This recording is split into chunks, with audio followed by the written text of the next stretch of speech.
Muy bien, lo dicho, le damos la bienvenida al ministro de Trabajo y Seguridad Social, Pablo Mieres. Hay varios temas para conversar. Uno de ellos es cómo se viene avanzando en la actual ronda de salarios, donde varias mesas de negociación ya han firmado sus convenios, pero todavía queda un tramo para negociar.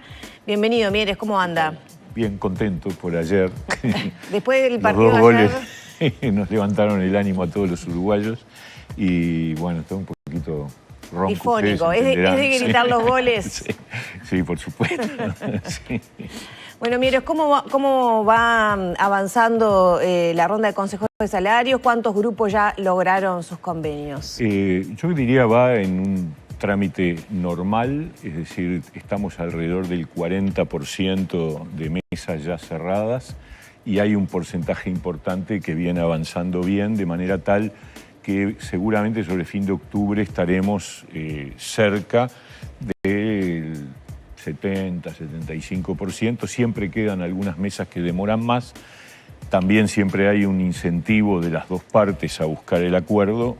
Una, porque obviamente se le va acumulando una retroactividad que después hay que pagar, porque todos los acuerdos se retrotraen al 1 de julio.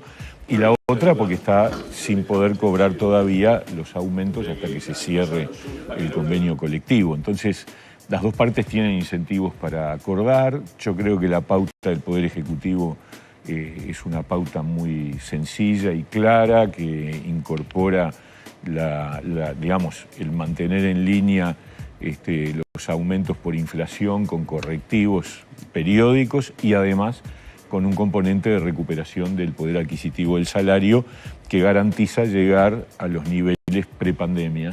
Ese es el planteo. De todas maneras, además, la inflación ayuda, porque ha ido en trayectoria descendente y hace que sea más fácil y más rápido alcanzar ese objetivo. Es más, es probable que muchos sectores de actividad al finalizar el periodo de gobierno no solo hayan recuperado el salario real de comienzos del 20, sino que algunos puedan incluso tener un aumento del poder adquisitivo. ¿Cuáles son esos sectores más complicados en materia de negociación sobre todo? Bueno, yo ahora no tengo exactamente, y además no conviene mucho, porque lo que uno quiere es ayudar al acuerdo. Sin duda que hay algunos sectores donde las dificultades de negociación son múltiples, pero al final siempre se termina acordando, ¿no? Esa es la realidad.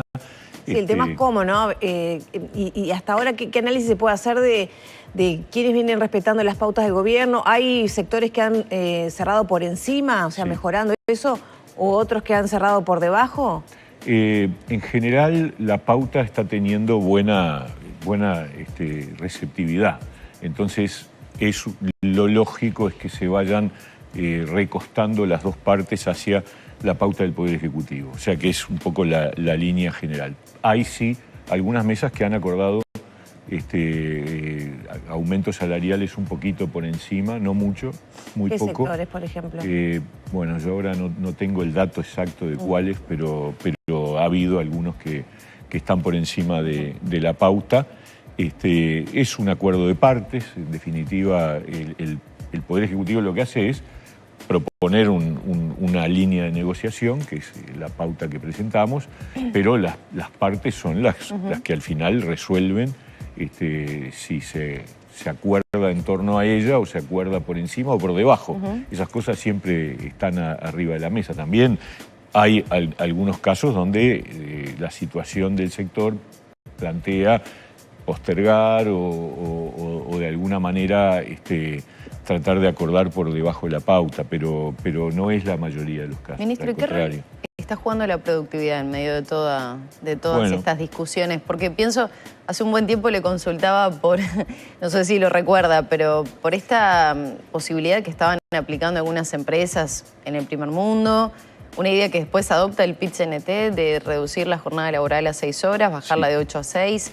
Y usted me dijo, la productividad siempre tiene que estar presente. Sí. ¿Cómo se viene abordando toda esta temática? Bueno, nosotros decidimos hace cuestión de un mes y medio, iniciar un proceso para instalar un ámbito de discusión y de búsqueda de caminos para mejorar la productividad.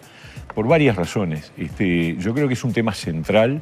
El otro día se presentó el resultado de un estudio que hizo CPA, contratado a través del Banco Latinoamericano de Desarrollo, la CAF, donde una de las cuestiones que se planteaba como centrales para adelante era que en la negociación colectiva este tema se incorporara de manera más fuerte. ¿Eso con la visión de las 6 horas?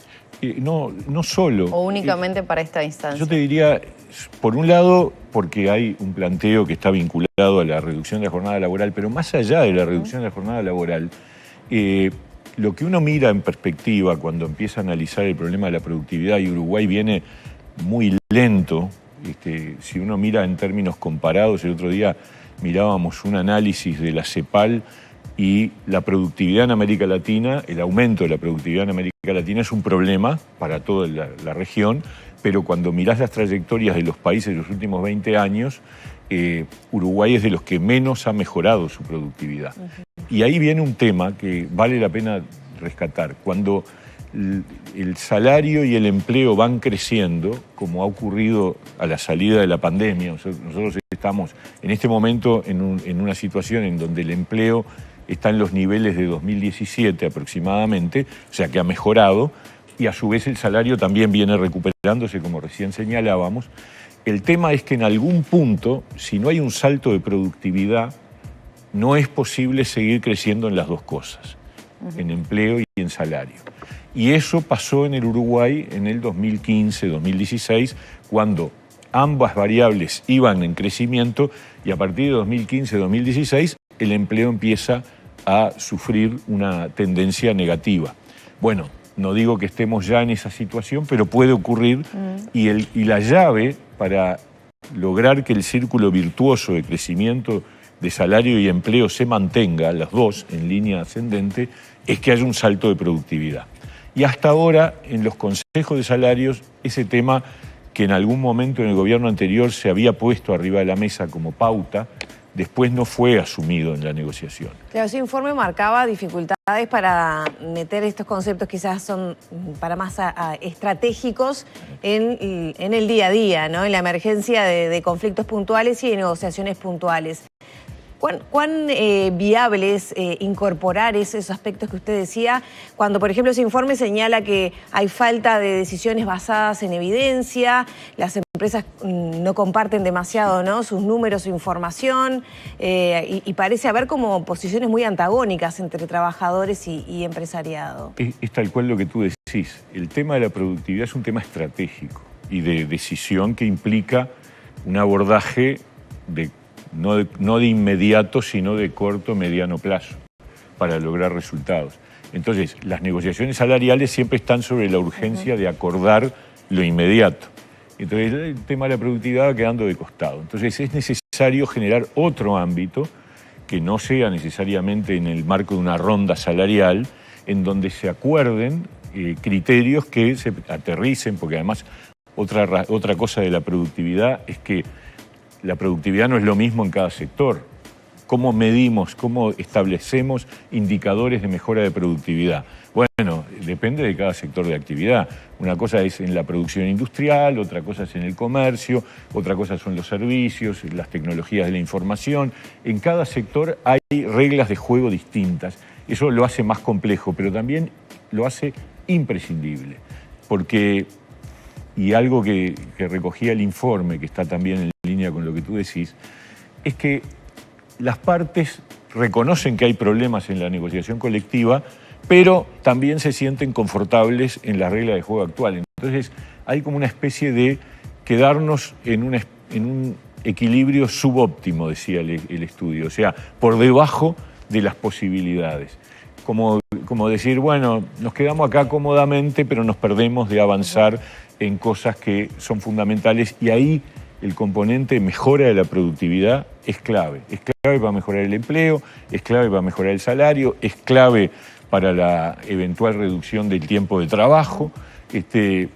Por eso nosotros ya hemos tenido un par de reuniones con los actores sociales, con las cámaras, con el PIT-CNT, y acordamos, por lo menos vamos a proponerle al Consejo Superior Tripartito, que se instale un ámbito con representantes de los actores sociales, pero también con expertos, que no necesariamente estén vinculados ni a las cámaras ni al PIT-CNT, porque tenemos necesidad de darle oxígeno con una mirada desde afuera, gente de las universidades, de las trabajo cuándo va a consultoras. comenzar a hacerse? Y yo espero que en el próximo mes, en noviembre, podamos ponerlo a andar. Y yo diría, va a ser una tarea que obviamente va a trascender este periodo de gobierno, pero que es clave para que el binomio empleo y salario vayan juntos en una dirección ascendente en el futuro, ¿no?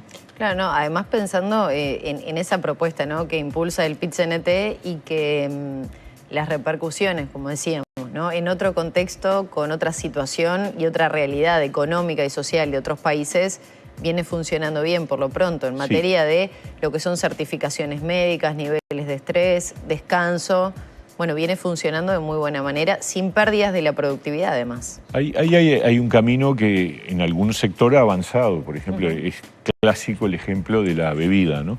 En la bebida hubo un acuerdo de partes que estableció un mecanismo de determinación de indicadores de productividad que en la medida que se van cumpliendo ha permitido una reducción del tiempo de trabajo, porque es la única manera de que todos ganen. Es decir, tú mejoras la productividad del emprendimiento, entonces puede haber reducción del tiempo de trabajo y mantención de la rentabilidad, que a su vez garantiza la mantención de los puestos de trabajo, ¿no? Mire, cambiemos de tema, vamos a hablar de la reforma de la seguridad social.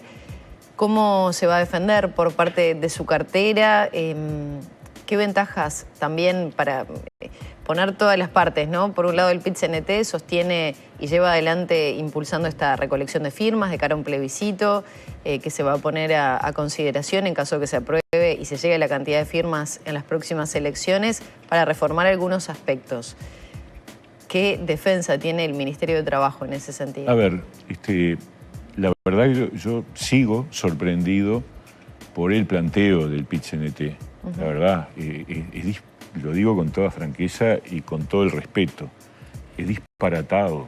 Si se llegara a votar una reforma constitucional que fija en la Constitución la edad de retiro, cosa que no existe en ninguna parte del mundo y que por lo tanto convierte en absolutamente rígido una de las variables claves para darle sostenibilidad al sistema. Hay estudios de economistas de todos los pelos. Todos coinciden en que la propuesta lleva a la situación contraria de lo que el país debía encarar, y esto dicho por todos los partidos, que es cómo logramos la sostenibilidad del sistema, cómo logramos evitar que el gasto público en pago de jubilaciones y pensiones sea cada vez más ascendente, que es lo que estamos viviendo. Con esta reforma, si se aprobara, el aumento de la cantidad de puntos de PBI que implicaría la puesta en práctica de esas modificaciones es todo lo contrario. O sea, no vamos a tener plata para atender a la pobreza infantil, a los más débiles, porque todo se lo va a ir comiendo las jubilaciones. Sistema, ¿no? Porque lo que se señala también sería el aporte que deberían realizar los patrones, por ejemplo, las empresas. Es que en realidad lo que plantea la reforma constitucional son tres cosas. Aumentar las jubilaciones mínimas, que la reforma actual establece un mecanismo de aumento de las jubilaciones mínimas a través del complemento solidario. Acá lo que harían es de un saque pegar un salto que obviamente tiene un costo muy importante, que habría que además estudiar bien a qué se refiere, porque no está claro, dice el salario mínimo nacional. ¿Cuál? El líquido, el nominal. Si es el nominal, es un monto extremadamente alto. Si es el líquido, es prácticamente la situación actual de las jubilaciones mínimas, está muy cerca, no hay gran diferencia. Pero no poder mover la edad de retiro, que es la gran variable que permite enfrentar el problema de la sostenibilidad, es una restricción brutal. Y ni hablar lo que supone la eliminación de las AFAPs, que básicamente es confiscarle a cientos de miles de uruguayos ahorros individuales que están a su nombre desde hace décadas en algunos casos, años en otros, y que van a ser un complemento de su jubilación certero, porque eso es lo otro, también se afecta a la certeza jurídica en el Uruguay con este proyecto. Por eso me pareció lo digo con total franqueza, de una enorme irresponsabilidad que frente a semejante propuesta, un partido que gobernó 15 años, estoy hablando del Frente Amplio, y que aspira a pelear la elección el año que viene para volver al gobierno, sobre este tema se lave las manos, hable de libertad de acción y tengamos dos partidos importantes del Frente, Partido Comunista y Partido Socialista, que dicen que van a defender y juntar firmas. ¿Por qué dar libertad de acción es lavarse las manos? Y porque es no tomar posición como partido frente a un tema que acabo de mencionar, que es gravísimo, que es un error enorme del PIT-CNT. PIT-CNT tenía dos posiciones distintas sobre la reforma, en realidad tres posiciones distintas. Esta era la más radical y yo diría la menos sensata para el futuro del país. Entonces, frente a eso, uno esperaba que un partido que gobernó y que sabe cuáles son las consecuencias de estas cosas, dijera, no, pará, esto no. Y resulta que es libertad de acción. O sea, lo que pone arriba de la mesa es que es un partido, como lo ha demostrado en los 2 años y medio que discutimos la reforma de la Seguridad Social, que no tiene posición común en este tema, que tiene diferencias muy grandes, y eso es un problema para gobernar, porque si tú tenés diferencias muy grandes, nada más ni nada menos, que en qué hacer con la seguridad social, con el destino de las jubilaciones y pensiones, tenés un grave problema para gobernar. Ministro, usted va a recorrer el país haciendo campaña, digamos, para defender lo avanzado en seguridad social. Para las dos cosas, para explicar, porque realmente estamos muy convencidos de que el camino elegido es un camino a la uruguaya, gradual, no es un salto repentino, hay cambios que se van traduciendo en el transcurrir del tiempo, que es de equidad, que es lo que está permitiendo que hoy ya los jubilados que antes no podían trabajar, que eran los de industria y comercio, que son la gran mayoría, ahora puedan a su vez seguir trabajando y jubilarse si quieren, si no quieren, por supuesto, que se jubilan y punto, pero poder jubilarse, poder tener jubilación parcial y trabajar menos horas. También es de equidad porque levanta el piso de las jubilaciones mínimas y es de equidad porque va a un régimen común de convergencia de todos los subsistemas para evitar aquello que Saldain ha dicho muchas veces, que es que en el Uruguay cada peso que tú pones para la jubilación vale distinto según en qué caja lo pones. Y sobre las cajas quería preguntarle, ¿cómo viene analizando las reformas que se aplicarían en las paraestatales, la caja de profesionales, caja bancaria? Bueno, ahí tenemos dos casos de enorme gravedad y urgencia, porque lamentablemente, y esto nosotros lo recibimos como herencia porque venía de antes, están en una situación muy, muy preocupante al riesgo cerca del riesgo de no poder atender sus obligaciones. O sea, la situación patrimonial, ya no financiera, patrimonial de las dos cajas, es de un riesgo inminente de no poder cubrir las obligaciones. En el caso de la bancaria, eso se tradujo en una negociación muy rápida que se hizo entre los dos actores representativos de las partes, AEBU, que representa a activos y pasivos, trabajadores, y del otro lado la Asociación de Bancos, y en el medio el gobierno. Hay un proyecto de ley, yo creo que eso va a recoger la unanimidad en el Parlamento, tengo la expectativa de que así sea. ¿Y la de profesionales? Porque usted mencionó acá, me acuerdo que el Estado no iba a poner ni un peso, ¿no? No, la profesionales, el Uruguay, el Estado va a dar asistencia financiera, eso es parte del proyecto de ley, pero el proyecto de ley no tiene, para la construcción, no tuvimos esa posibilidad. O sea, hay que recordar que la caja de profesionales es una caja de trabajadores independientes, por lo tanto no hay una figura patronal, por lo tanto no hay aporte patronal, y también del lado de los trabajadores independientes, los representantes de los profesionales son un número muy grande de organizaciones y gremios, que cada profesión tiene su gremio, pero que además hay asociaciones de profesionales independientes, hay de jubilados, profesionales. Entonces, no fue posible acordar con toda esa multiplicidad de representaciones. Sí avanzamos con el directorio de la Caja, pero aún en el directorio de la Caja no fue unánime, fue mayoritaria la postura favorable a una solución como la que está planteada o parecida. Y bueno, y estamos en este momento, lo que estamos haciendo es negociando con los legisladores a ver si hay cambios que, incorporándose al proyecto que mandamos desde el Poder Ejecutivo, tendríamos los votos para darle una salida y darle viabilidad a la caja de profesionales. No es otro el objetivo del gobierno que ese, con la contribución de activos, de pasivos y del Estado. Esa es la fórmula. Ministro, ¿no? Le quiero consultar por un tema que ha estado sobre la mesa también por estos días. Tiene que ver con la seguridad en el transporte, ¿no?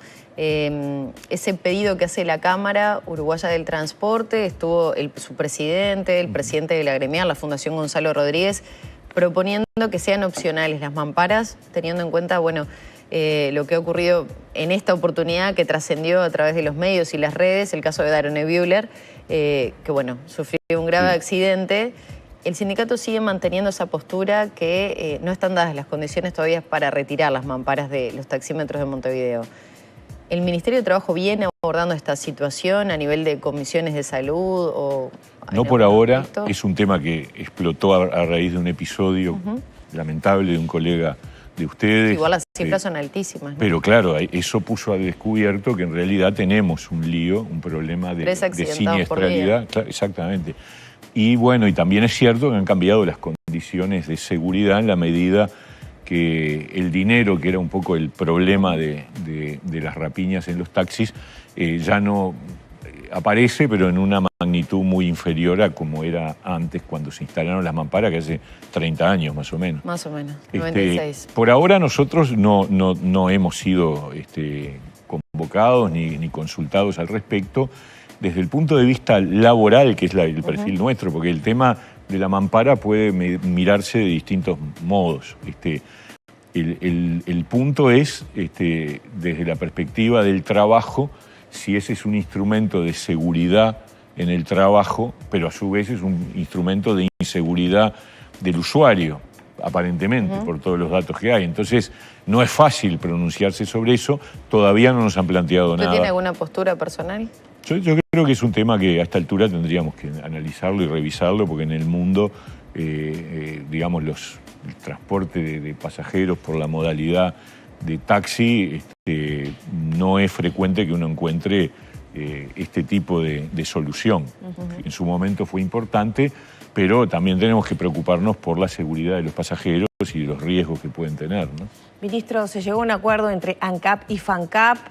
¿Cuál ha sido la clave después de un conflicto tan largo, con tantas dificultades? Ahora se asegura, digamos, el trabajo en el marco de la parada y ahí hay un bono de 60.000 pesos, más tickets de alimentación, creo que en total son 65.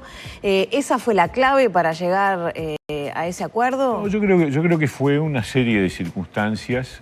Evidentemente la parada de la refinería es una situación que hay que abordar, que cada día que pasa el país pierde mucha plata y por lo tanto esas cosas pesan a la hora de resolver. Creo que además la solución permite garantizar una continuidad del trabajo, porque esa es parte de la negociación, darle garantías a la empresa de que no va a haber interrupciones, que se va a desarrollar. Ahí se incorporan trabajadores de otros sectores de actividad, de los metalúrgicos y de la construcción, que son parte, aparte de los trabajadores de ANCAP, se incorporan empresas que forman parte de la operación. Y bueno, y yo creo que es una cosa que hay que saludar con mucha satisfacción, porque el Uruguay estaba enfrentado a una situación en la que esa empresa que es tan relevante para el país estábamos, digamos, siendo objeto de un conflicto que no terminaba de resolver. ¿Cuál fue la clave para llegar al acuerdo después de tanta discusión? Bueno, yo creo que hay cosas que siguen sin resolverse, ¿no? La discusión sobre el tema del cemento no fue laudada ni zanjada, pero se dejó a un costado en la medida que el proceso de adjudicación quedó interrumpido por falta de oferentes y no está hoy en la mesa de negociación. Por lo tanto, uno dice, bueno, el acuerdo es sobre el tema de la parada de la refinería y abarcó una serie de acuerdos laterales sobre otros conflictos que se habían ido generando en el marco de la falta de acuerdo entre partes. Yo creo que es una muy buena señal, es muy positivo para el país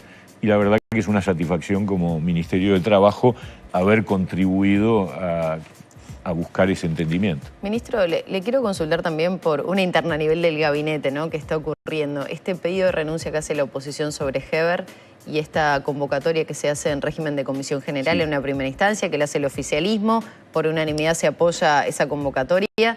Sin embargo, el Frente Amplio plantea más adelante realizar una interpelación. ¿Qué lectura hace usted como ministro? Yo, lo primero que, como ministro, obviamente, me parece que el ministro Heber está haciendo lo que tiene que hacer. Es decir, bueno, acá hay un tema importante y preocupante en donde es necesario aclarar y estoy dispuesto a ir al Parlamento a aclararlo a todo el nivel que corresponda. Desde el punto de vista de las responsabilidades, yo, la verdad, lo primero que hay que decir es que el Uruguay ha mostrado nuevamente esa fortaleza que tiene la independencia del Poder Judicial y de la Fiscalía para actuar y tomar decisiones no solo con respecto al ex senador Penades, que obviamente la justicia ha actuado categóricamente y me parece que es lo que corresponde y obviamente la solidaridad con las víctimas de esas situaciones que tuvieron que pasar, pero también está actuando con respecto a los funcionarios del Ministerio del Interior que actuaron indebidamente en la búsqueda de información sin que existiera definición jurídica de que deba ser necesario hacerlo. Y me parece que esas son las responsabilidades y que la justicia tiene que seguir investigando y va a determinar todas las responsabilidades que sean y como ya hemos visto en el Uruguay, acá nadie tiene coronita. Por ahora el ministro Heber, y lo digo con claridad, está actuando dentro de las normas y ahí hablo como partido independiente también. Nosotros entendemos que en la medida que no hay, digamos que claramente no hay una relación de decisión de parte del ministro con respecto a esas actuaciones indebidas de sus funcionarios, no debe haber pedido de responsabilidad o pedido de renuncia. Ministro, eso es razonable y lo lógico. Para ir cerrando el último tema, se viene un paro del transporte y está vinculado al transporte suburbano, sí. Unas negociaciones problemáticas que se vienen arrastrando desde hace muchos años. ¿Qué pasa que no se puede terminar de resolver, sobre todo en el sector, como le decía, suburbano? Sí. ¿No? El tema que tenemos hoy en día básicamente es el pago de la retroactividad del aumento con respecto a junio de este año. Y lo que puedo decir... Los trabajadores denuncian que cobran tarde, que todavía hay licencias no cobradas. Bueno, ahí hay distintas situaciones. Hay situaciones, empresas que tienen sus problemas más específicos y a su vez hay una discusión sobre si esa responsabilidad tiene que ver con... Porque ustedes saben que el sector del transporte es un sector con un componente de subsidio en donde el Estado aporta recursos y ahí hay un debate sobre si los recursos que están definidos son los que deben ser o no son suficientes. Ahí hay una discusión con alguna de esas empresas. Pero el conflicto concreto tiene que ver con este punto que es el tema de la retroactividad en el pago de los aumentos salariales. Lo que puedo decir es que en estas horas, textualmente en estas horas, estamos, digamos, actuando como ministerio para alcanzar algún entendimiento. Ojalá lleguemos a tiempo y evitemos esa situación que nadie quiere, que es la de un paro general de transporte por un día. Evitar el paro, entonces. ¿Qué elementos están sobre...? La idea es resolver el conflicto. Pero por lo menos a corto plazo levantar el paro. Me consta que desde el ámbito de los trabajadores hay disponibilidad, pero hay que presentar alguna opción sobre la mesa. ¿Por dónde pasarían cuando es un conflicto y problemas que se arrastran de hace muchos años? Donde yo prefiero reservar los contenidos concretos porque, como ustedes lo saben bien... Pero si hay elementos que está manejando la cartera. Por supuesto, sí, estamos buscando una salida. El paro es el viernes de la semana que